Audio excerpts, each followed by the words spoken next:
गुरु भगवान की जय, श्री कृष्ण की जय, माँ पीताम्बरा की जय। एक बार फिर आचार्य महेश शर्मा आप सभी साधकों का आपके अपने इस चैनल में हार्दिक अभिनंदन करता है। साधकों में आशा करता हूँ कि आप श्री हरि की कृपा से कुशल पूर्वक होंगे। आज साधकों कई दिन बाद वीडियो बनाने का समय मिला है, तो साधकों में आपको वीडियो देता हूँ। मेरे कुछ साधकों ने मुझे कमेंट करके कहा है कि गुरुजी आप जो सुंदर जिन्नी है उसकी साधना का वीडियो दोबारा डालिए, क्योंकि वो टाइप किया हुआ है और टाइप किया हुआ मिसप्रिंट हो रहा है, वो साफ समझ में नहीं आ रहा है। अब क्योंकि 2 साल पहले जो वीडियो डाले थे, 3 साल पहले, वो जो है प्रिंट किए हुए थे वो भद्दे हो गए। तो साधकों चलो उन साधकों की मैं इच्छाओं के अनुसार आपके सामने ये जिन्नी सुंदर जिन्नी साधना आपको के बारे में बताने जा रहा हूँ।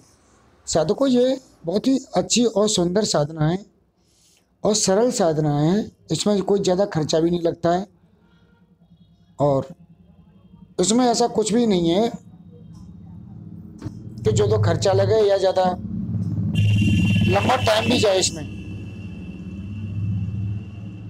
इसमें लंबा टाइम भी नहीं खिंचता है और ये जल्दी सिद्ध हो जाती है। साधकों मैंने ये साधना की थी पहले, आपको बताऊं, ऐसे 3 साल पहले, क्योंकि मेरी आदत थी साधकों, पहले मैं जो भी साधना या वीडियो अपलोड करता था उन मंत्रों को पहले मैं टेस्ट करता था, देखता था उन्हें, और उन मंत्रों में अगर कोई करंट होता था या मेरे सामने कुछ ऐसी क्रियाएं होती थी या मुझे महसूस होता था कि वो साधना सिद्ध है और जो मैं जिसका आह्वान कर रहा हूँ वो आ रही है, तो फिर मैं उसे अपलोड कर देता हूँ साधकों।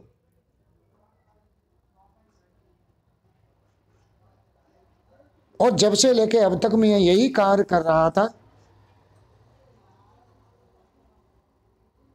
लेकिन अब YouTube चैनल पर बहुत सी साधना अपलोड है, इसीलिए मैं अब कोई नई साधना नहीं डाल रहा हूँ और ना ही कोई नई साधना कोई टेस्टिंग कर रहा हूँ, न परीक्षण कर रहा हूँ, क्योंकि साधकों मेरे पास अब समय बाकी नहीं रहा है। अब मेरा समय कब उन्हें करने का है,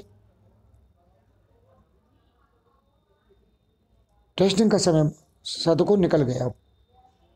और एक बात और साधकों में कहना चाहता हूँ कि कोई भी साधना एक बार में सिद्ध नहीं होती है, क्योंकि हम तुम सब परिवारी जीव हैं, संसारी जीव है और संसारी जीव में अड़चनें आती रहती हैं साधकों, बगैर बुलाए अड़चनें आती रहती हैं। रोज नित्य नई अड़चनें साधक के सामने आती रहती हैं। चाहे तुम्हारे पास कितना भी पैसा हो, लेकिन अड़चनें समस्याएं तुम्हारे सामने आती रहेंगी, क्योंकि पैसा बढ़ेगा तो तुम कामों को आगे बढ़ाओगे, कामों को बढ़ाओगे तो उनकी प्रॉब्लम आएंगी, काम करने की जिम्मेदारी तुम्हारे सामने आएगी, उनकी समस्याएं जो हो रही हैं उन समस्या में अड़चनें पैदा होती हैं काम में वो आएंगी, तो उनका निस्तारण भी तो आप ही को करना है। तो ये समस्याएं साधकों हर संसारिक जीव के साथ चलती है। मैं यदि कोई साधना करने बैठूं तो मेरे सामने ऐसी ऐसी समस्याएं आ जाती हैं कि मुझे छोड़ना पड़ता है। अभी मैं आपको बता दूं, एक साधना को मैं लेके बैठा हूँ, 4 बार मुझे छोड़नी पड़ी है, 4 बार कंटिन्यू छोड़नी पड़ी है वो साधना मुझे। अब चूंकि ये सारी साधनाएं मेरी सात्विक की प्रवृत्ति और तामराशि प्रवृत्ति की हैं, तो ये शुक्ल पक्ष में होती हैं। अब भैया तुम ये जानते हो शुक्ल पक्ष जो है महीना में एक बार आता है बस। अगर एक बार साधना खंडित हुई तो फिर 1 महीने का टाइम गया। अब जब तक अपना भगवान भजन करते रहते हैं, फिर समय का इंतजार करते हैं। अभी अच्छी भली साधना चल रही थी, हमारी बहन खत्म हो गई, साधना रुक गई, उसके बाद में उसकी त्रयोदशी संस्कार वगैरह हो गया, उसके बाद साधना में लेके बैठे तो बड़े बेटे को जो है एक टैबलेट रिएक्शन कर गई, उसे हॉस्पिटल लेके ये भागना पड़ा, 2 दिन वो कोमा में पड़ा रहा, उसके बाद उसे होश आया तो होगी साधना। ये साधकों ये मेरे साथ ही नहीं है, ये सभी के साथ होता है, क्योंकि तुम प्रकृति से समय से पहले अगर अधिक मांगने की चेष्टा करोगे तो यही कंडीशन होगी। प्रकृति में जो तुम्हारे लिए नियत कर रखा है उससे तुम अगर पहले अधिक मांगोगे, समय से पहले मांगोगे और अधिक मांगोगे, तो यही स्थिति पैदा करेगी तुम्हारी साधक को, आपको बताऊं।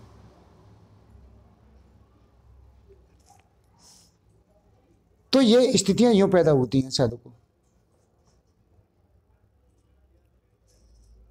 ये खुद दिक्कत पैदा करती हैं तुम्हारे सामने। लेकिन साधक को भागना नहीं चाहिए, घबराना नहीं चाहिए, अपने ऊपर पूरा कॉन्फिडेंस होना चाहिए, भगवान पर, ईश्वर पर पूरा कॉन्फिडेंस होना चाहिए, क्योंकि जो ईश्वर अंश है वो हमारे अंदर विद्यमान है। कभी न कभी तो समस्या को हल होगा और कभी तो हमारी समस्या पूर्ण सिद्ध होंगी। तुम चाहते हो कोई भी छोटा मोटा काम कर लो, उसमें भी समस्या आती रहती है, अड़चनें बनती रहती हैं, और धीमे धीमे तुम लगे रहोगे तो अड़चनें दूर करके अब सफल हो जाओगे किसी काम में। जो काम सफल हो जाता है उसी को तो हम सिद्धि कहते हैं, और बाकी जो हम काम कर रहे हैं वो तो साधना है। सिद्धि का अर्थ यही है कि जो हम कार्य कर रहे हैं वो हमारा कार्य पूर्ण हो गया, उसका फल हमारे हाथ में आ गया, उसे सिद्धि कहते हैं। तो साधकों, तुम्हें घबराने की आवश्यकता नहीं है, निरंतर लगे रहो। कोई साधक क्या है, भाग छूटते हैं, जोश में तो साधना को करते हैं, और जब होश आता है जब छोड़ के भाग लेते हैं, यानी जब सिद्ध होने पे आते हैं, जब होश में आते हैं, जब छोड़ के भाग लेते हैं। तभी तो मैं कहता हूं निर्विचार और निर्विकार साधना करो, तभी साधक को साधना सिद्ध होती है। क्योंकि आप अगर कोई इच्छा से कोई साधना करोगे तो आपकी इच्छा की पूर्ति नहीं होगी, तो या इच्छा के अनुकूल आपको फल नहीं मिलेगा तो आपको क्रोध आएगा, क्रोध आएगा तो मन खिन्न होगा, मन खिन्न होगा तो आपको उस साधना को छोड़ोगे, अपनी स्थिति से गिर जाओगे, छोड़ के भाग जाओगे। और तुम छोड़ के भाग गए तो तुम्हें करना क्या, करना तो तुम्हें यही है, फिर हाँ ना करोगे, फिर दूसरी करोगे, तीसरी करोगे, तीसरी बाबा भंडारी के पास जाओगे, तीसरे चौथे के पास, भैया वो भी वही कराएगा। तो साधकों में भागना नहीं है, हमें स्थिर चित रहना है। कितने भी तूफान आए, तुमने देखा है नदी में जो का नाम है, तूफानों में जब किश्तियां चलती हैं तो जो मल्लाह होता है, नाविक होता है, जो पारंगत कुशल होता है, वो नाव को संभाल ले जाता है, और बाकी जो नए नाविक होते हैं उन नावों के साथ डूब जाते हैं। तो यही कंडीशन साधकों के साथ हो रही है कि नए नाविक हैं, डूब रहे हैं, कुशल बनने की कोशिश नहीं कर रहे, अपने अंदर क्षमता पैदा करने की कोशिश नहीं कर रहे हैं, उन टेक्टों को सीखने की कोशिश नहीं कर रहे हैं कि जिनके द्वारा हम सिद्धि हासिल कर सकते हैं।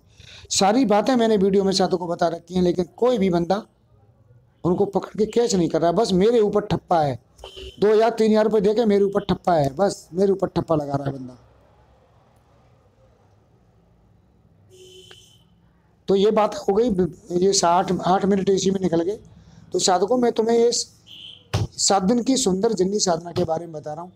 ये साधकों साधना एक मुस्लिम साधना है, और साधना करते समय साधक को वही निर्विचार और निर्विकार और पूर्ण समर्पण भाव से रहना है। तो ये साधकों में 10 या 15 दिन में साधक को सिद्ध हो जाएगी। साधकों आपको ये साधकों, मैंने साधना की थी, मुझे 7 दिन में जन्नी मेरे सामने थी। मैं उसका रूप आपको बता दूं, जैसे ये बर्फ़ जैसा होता है, बर्फ़ जैसी सफ़ेद होती है, बिल्कुल ऐसी बर्फ़ जैसी सफ़ेद थी उसका शरीर, और कुछ मोटी थी, ऐसे मान के चलिए होगा 60-65 किलो वेट वाली कोई महिला लड़की हो। 18 साल की उम्र थी उसकी, लगभग 18-17 की उम्र थी। तो बहुत सुंदर थी, उसकी बड़ी बड़ी आँखें, पतले होठ, गुलाबी जैसे होठ बिल्कुल, और सफ़ेद उसका शरीर का रंग था, और सफ़ेद और गुलाबी झीने ऐसे वस्त्र पहने थे साधकों, जैसे उसके अंदर के अंग उसमें से दिखाई दे रहे थे।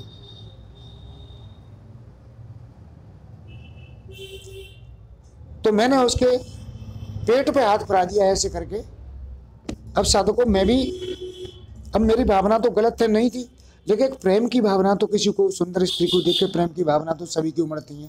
तो ये भावना नहीं थी कि गलत भावना से मैंने पिलाया, वो एक प्रेम की भावना से ऐसे करके देखने के लिए कि वास्तव में जो है कि मैं कुछ देख रहा हूँ, ऐसे भी हाथ फिरा दिया। तो वो साधकों मुंह बना गई ऐसे करके, जैसे उसे अच्छा नहीं लगा वो, और वो साधना सफल हो गई।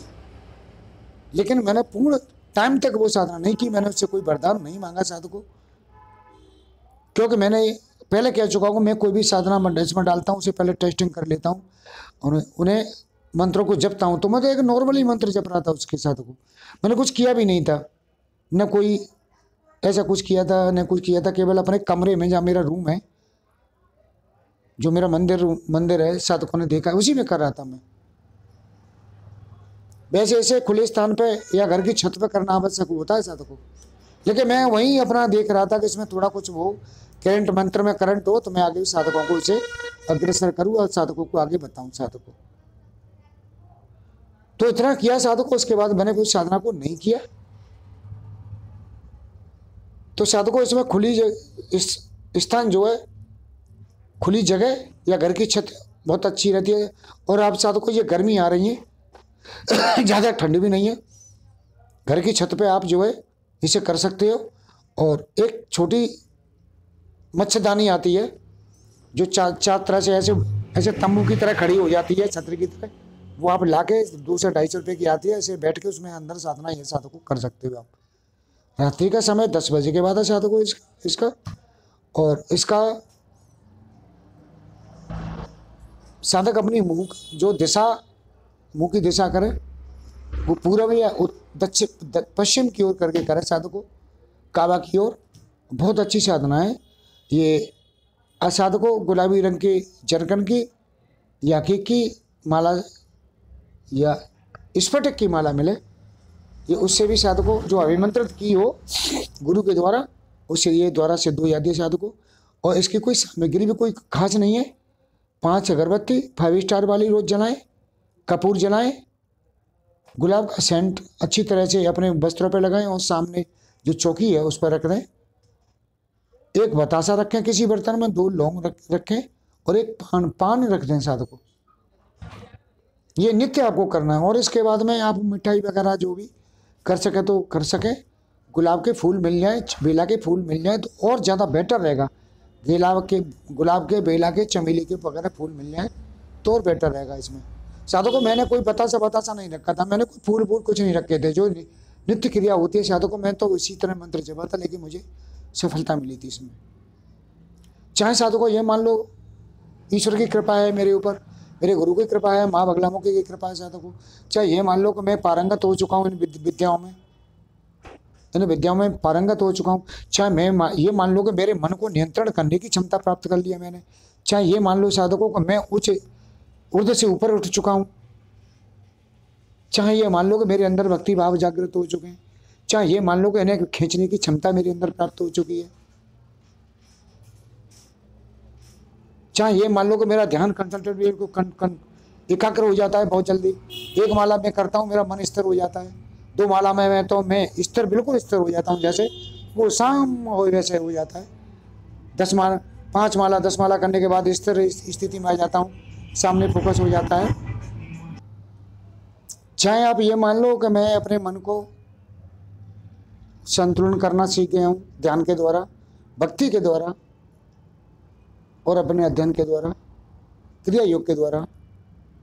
किसी भी तरह मान लो साधकों, मैं तो हर तरह से मेरा स्थिति वो सब तरह से मेरी स्थिति किसी भी तरह मान लो, सब चाहे किसी तरफ से ले लो, मैं हर तरह से मेरी माँ की कृपा से मैं पूर्ण हूँ साधकों। फिलहाल कुछ कमियां हैं मेरे अंदर अभी, जो संसारिक में बंधन में बंधा हूँ बस। और संसार बंधन की आप स्थिति जानते हो, अच्छे भले बैठे हो, अच्छे भले पे खुजली करना शुरू कर देता है ये परिवार तुम्हें। ज़्यादा नहीं है तो अपने परिवार में कोई कमी होगी उसके लिए, बच्चों में ही कुछ आटा दाल, ये कुछ न कुछ उंगलियाँ चलती रहती है साधकों। क्योंकि ये माया है, तुम्हें माया 1 मिनट चैन से बैठने नहीं देगी। श्री कृष्ण ने गीता में कहा है कि अर्जुन ये मेरी माया, ये प्रकृति तो ये 1 मिनट चैन से नहीं बैठने देगी। तू 1 मिनट चैन से बैठ के देख, नहीं तो सांस लेगा, नहीं तो आंखों को पलक मारेगा, नहीं तो ध्यान कान के द्वारा कुछ न कुछ तू सुनेगा, फिर उसे सोचेगा, तो बैठने नहीं देती है साधकों, ये आप जानते हो। और जो ध्यान में चले जाते हैं उनका प्रकृति कुछ नहीं बिगाड़ पाती है, क्योंकि वो इस दुनिया में रहता ही नहीं है। तो वीडियो बड़ा होता जा रहा है साधकों, लोडिंग में बड़ी दिक्कत हो जाती है, तो मैं आपको बता रहा हूँ ये जो है देख लें। और बहुत सरल साधना है इसका, जो बाकी मैंने जो वीडियो में बता रखा है इसमें बता दूँ। गुलाबी चटकीले कपड़े पहन लें, सफ़ेद कपड़े पहन लें। आसन जो है आप गुलाबी रंग का, जो मखमल का, जो मुसलमानों के में जो आता है, मुसलमान लोग पूजा उस पर नमाज़ पढ़ते हैं, बोलिए आए और उस पर करें। और छोटा सा मंत्र है साधकों, और ये जुमेरात से करनी है, शुक्ल पक्ष का जो जुमेरात आती है बृहस्पतिवार की रात जो होती है उससे करनी है, और बाकी कुछ नहीं है। बहुत सीधी सीधी साधना है। तो मेरे भाई, मैं बार बार यही कहता हूँ कि तुम योग्य बन जाओ, मन को स्थिर कर लो। तुम जिस दिन तुम्हारा मन स्थिर हुआ, तुम 1 या 2 माला करना शुरू करेंगे, तुम्हारी आंखें सीधी लग जाएंगी फोकस की तरह, या फिर आंखें ऊपर चढ़ना शुरू कर जाएंगी, तो आप देखना शुरू कर दोगे। पिछले वीडियो में बता चुका हूँ साधकों, मैंने जितने वीडियो में बातें की हैं अपनी, मैंने किसी किताब में से नहीं पढ़ा है, मुझे किसी पुस्तक की आवश्यकता नहीं है, और न मैंने किसी किताब में से पढ़ा। मेरे गुरु की कृपा के मान लीजिए, चाहे गुरु भक्ति मान लीजिए मेरी साधकों, चाहे ईश्वर भक्ति मान लीजिए, जो मुझे ज्ञान धीमे धीमे प्राप्त होते रहता है वो बात मैं तुम्हें बताते रहता हूँ। और बाकी साधकों, मैं कोई किताब पुस्तक पढ़ना ही ना, मेरा इच्छा करती है पढ़ने की, जो कि पुस्तकों में कुछ बाकी रहा ही नहीं है साधकों। जो भी है मेरे अंदर, जो भी है तुम्हारे अंदर है, पुस्तकों में कुछ नहीं है। आप अंदर देखो, आपको सब दिखाई देगा, आप पहचान जाओगे कि तुम कौन हो कौन नहीं हो। आप परब्रह्म हो साधकों, तुम्हारे अंदर जो ईश्वर बैठा है, परब्रह्म का अंश बैठा है वो, और भटक रहे हो छोटी छोटी बातों के लिए। तो साधकों, इसी के साथ मैं आपसे विदा लेता हूँ। अगले वीडियो में फिर आपको मिलूंगा। जब तक के लिए हरे कृष्णा हरे कृष्णा हरे कृष्णा साधकों। और ये वीडियो कैसा लगा साधकों, मुझे कमेंट करके अवश्य बताएं। जब तक के लिए जय श्री कृष्ण।